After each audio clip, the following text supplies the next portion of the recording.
Thank you very much, Ameera, for being with us today on Think Up. First question, if you could just introduce yourselves to our viewers and to the rest of us in Think Up. Okay. My name is Ameera Ali. I'm a Bahraini girl. I work in the music production business at the moment, and I also work as a reporter for TV, and I make music for TV. So. Have you always been in the media world? No, actually I haven't. Well, I lived my whole life working in the corporate industry. I was for 4 years. I was was working in the marketing field, and I think my whole life I always wanted to make music and sing. It started as a passion for singing. And I never had the chance or the courage to even tell my parents or anyone around me that I want to do that, because I was so scared of what they would think or what they would tell me. So I kept it. It was always something I did behind closed doors or walls, just when I was with myself. So after 4 years of working in the marketing field, it was around 2008. I woke up one day, and at that time, I remember it was around August, and I was reading this book, such a simple book. It's called "Who Moved My Cheese?" And there was this sentence in the book when you turn it, and it said, there was a question there, and it said, "What would you do if you were not afraid?" And I asked myself this question, and the answer was to sing, because that was the only thing I wanted to do my whole life, and I was so scared of telling anyone around me that I want to do that. And it just hit me, why was I so scared? So what if I do it? So I got up, and it was just a sudden decision. I quit my job, I sold my car, I took all my savings, and I left to New York. And I told my parents, I told them all this in a matter of 3 days, I think. I just told them, I quit my job, I'm leaving tomorrow, goodbye. So obviously, as you can imagine, their reaction was not so supportive. They weren't so supportive, but at the same time, they didn't stop me. My mom was so worried. My dad was worried, but they just thought, okay, let her do what she wants. So I went, and I think what made everyone worry at the time is because I wasn't a person they were aware that I do this. For someone to just come out all of a sudden and say, "Hey, I'm gonna sing," and we're like, "But we've never heard you sing your whole life. Can you even sing? Can you even make music?" So I got up, and I actually knew zero about singing and music. I just knew this is what I wanted to do. So I got up, I left to New York. And in New York, I knew nobody. I didn't know anyone except for maybe 3 friends. So it was all new, and I don't know why I chose New York. I think at the time I thought New York was the only place where I'm gonna have the freedom to just meet people, I guess. I don't know why I didn't think of Europe or anywhere else. I just decided New York. So I went to New York. I stayed there for around 3 to 4 months. I think, I can't remember exactly how long. And when I was there, I met so many people, and I was so lucky to meet the exact people I needed to meet in my journey. I see it as a journey, because first of all, I learned from those people. I learned how the music industry worked. I learned that I didn't have to be signed to a record label or have a big, huge studio or major producer to make music. It was very easy. We've reached. I started reading about the technology of how to make music at home, and just home producing music. And I figured I was happy to know that it was possible to make music at home. It was possible to make it yourself. You don't need anyone to help you, because technology has reached a point today where everyone can just do anything in their own bedroom if you want.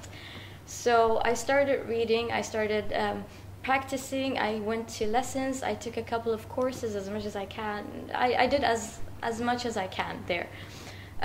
Finally, after the 4th month, I remember my parents called me, and at this point they slowly started to understand what I was doing, because at first they thought, oh my God, what is she going to do, and what are people going to say and all that. But when they saw that it was just a passion, they said, okay, how about you come back here and we'll help you, we'll support you, do whatever you want, just do it while you're in Bahrain.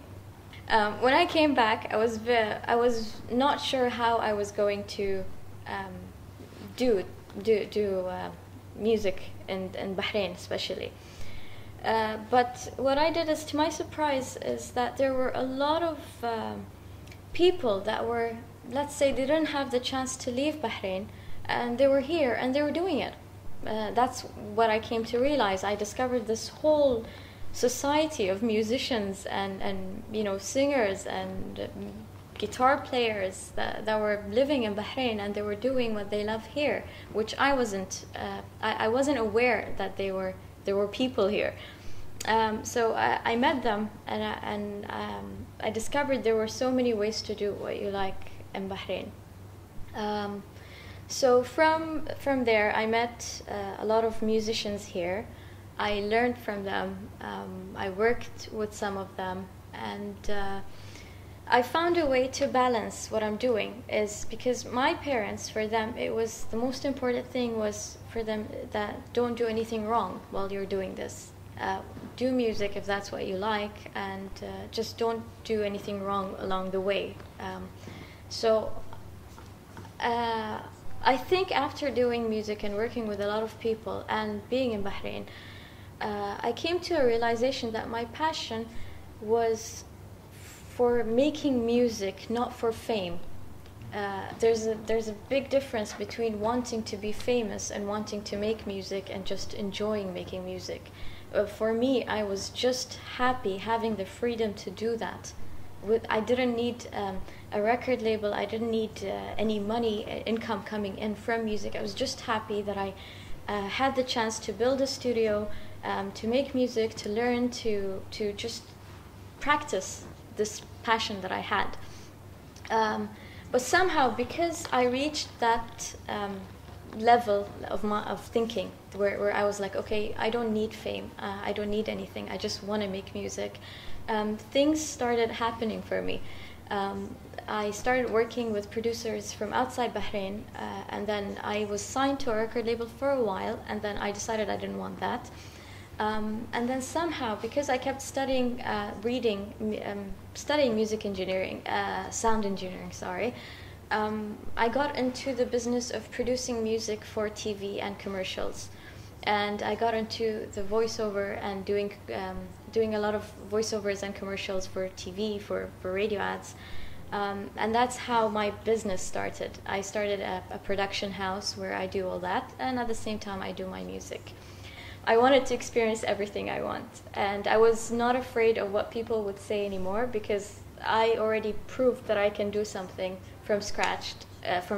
And yeah, because a lot of people, I think when they heard, they didn't know, how is she going to do it? And I proved in the span of 2 years, I taught myself how to sing, make music, and produce. So it was all, yeah, I reached a point where I was happy in my life. So. And where do you see yourself going after accomplishing so much in this span of 2 years? Well, here's what I really, really want to do in the coming years.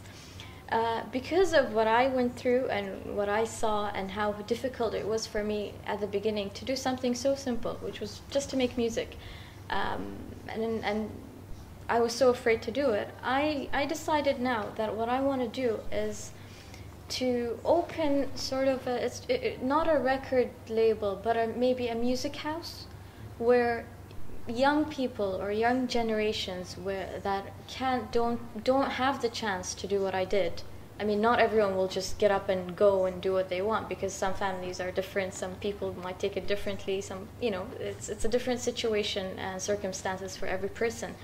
But I thought, why, if in my time where I decided to do this, there was a place where I could just go and learn music and sing and make music, I would have never left. So I want to establish a music house for the youth. I want to help. I think that's what I want to do. I want to make a change in the society, not a huge change. It doesn't have to be a drastic, major change. I just open a door, if I can do that. So far in your journey, what has been your proudest moment so far? Okay. My proudest moment was, I think, when I first produced, and mastered and released my first single. That was the proudest moment for me, and I cried when I was alone in the room and I heard it, because it was an achievement for me, because I finally reached a point where I can make a whole song just by myself. So yeah, that was the proudest moment for me. Hi, my name is Ameera Ali and you're watching me on thinkup.ae.